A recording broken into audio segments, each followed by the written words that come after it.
With an update on our weather alert day that is set to start on Thursday morning. I'm still tracking snow that's going to move in before sunrise on Thursday. Not a lot of changes with our model updates coming in tonight. Still looks like the timing is going to be from early morning through mid to late afternoon on Thursday. Wind chills are going to be an issue from Thursday through Sunday morning. So we're going to be dealing with the cold all through the holiday weekend. Still expecting around 2 to 4 inches of snow, possibly seeing some isolated higher amounts in some of our northern counties. And extreme wind chills. Likely going to see slick roads and blowing and drifting on the roads getting into Thursday night and Friday morning. The entire area under winter storm watch from Thursday morning through Saturday morning. Likely going to see this upgraded to a winter storm warning or a blizzard warning tomorrow, likely by at least midday. So we'll be watching for that. Also have a wind chill warning for the western half of the area.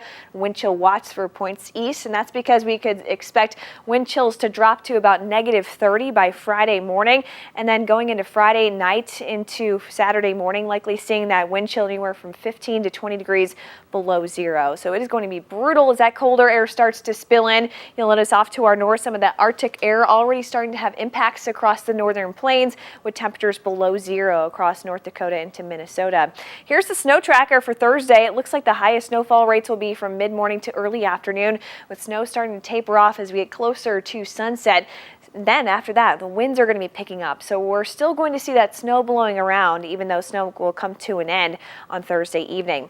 Here's what our latest future track looks like getting into Wednesday morning. We'll start out in the 20s. We are topping out near 40 degrees tomorrow, so I'm not expecting any travel issues for our Wednesday. But snow showers move in overnight Wednesday into Thursday. Here's Thursday morning, couple hours past midnight. Temperatures east of Highway 63 still right around or just above freezing. So we could have a couple of very light showers at the onset of this, but most of it's going to come as snowfall, as temperatures will be dropping down into the single digits before noon. Back edge of that snow starts to move out by afternoon, and that's a little bit of an update here showing that most of that will be out by late afternoon or early evening, leaving us with gusty winds and temperatures dropping below zero getting into Friday morning. And keep in mind, of course, with the strong winds, it's going to be even cooler. Here's what our snow tracker looks like. Anywhere from around 2 to 4 inches is likely across much of our area. We can see a couple of areas where we see isolated amounts up towards 5 inches across our northern counties into northern Missouri.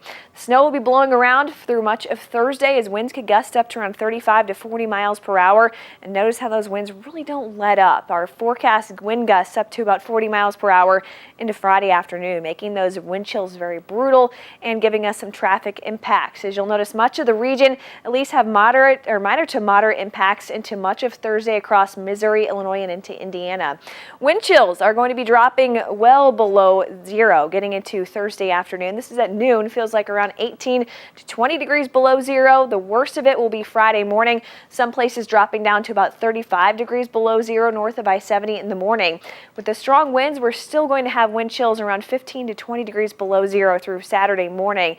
Not making for good conditions to be outside more than a few minutes. Make sure you have plenty of layers if you have to be outside at all. Hat and gloves, and keep your face covered as much as possible. Travel not great. Try to stay home if you can on Thursday and Friday. Saturday things start to improve as winds start to die down, and I'm not expecting any more snowfall in our area getting into the rest of Christmas Eve or Christmas Day. Make sure your car is prepared if you do have to be out on the roads. Emergency kit is a great idea. Make sure your car has a full tank of gas, batteries, a flashlight. Make sure you have a phone charger and any non-perishable snacks or food and water. Always great to have that for the winter season. Another way you can stay up to date is by downloading our ABC 17 Storm Track weather app. That's for free. You can check out both of those links on abc17news.com. You can get radar updates, of course, future track. We keep updating our insider blog with the latest forecast details, and we'll have warnings, alerts, and closings on our app. Now tune in on ABC 17 News at 9 on Fox 22. I'll have the latest hour-by-hour forecast through the entire holiday weekend.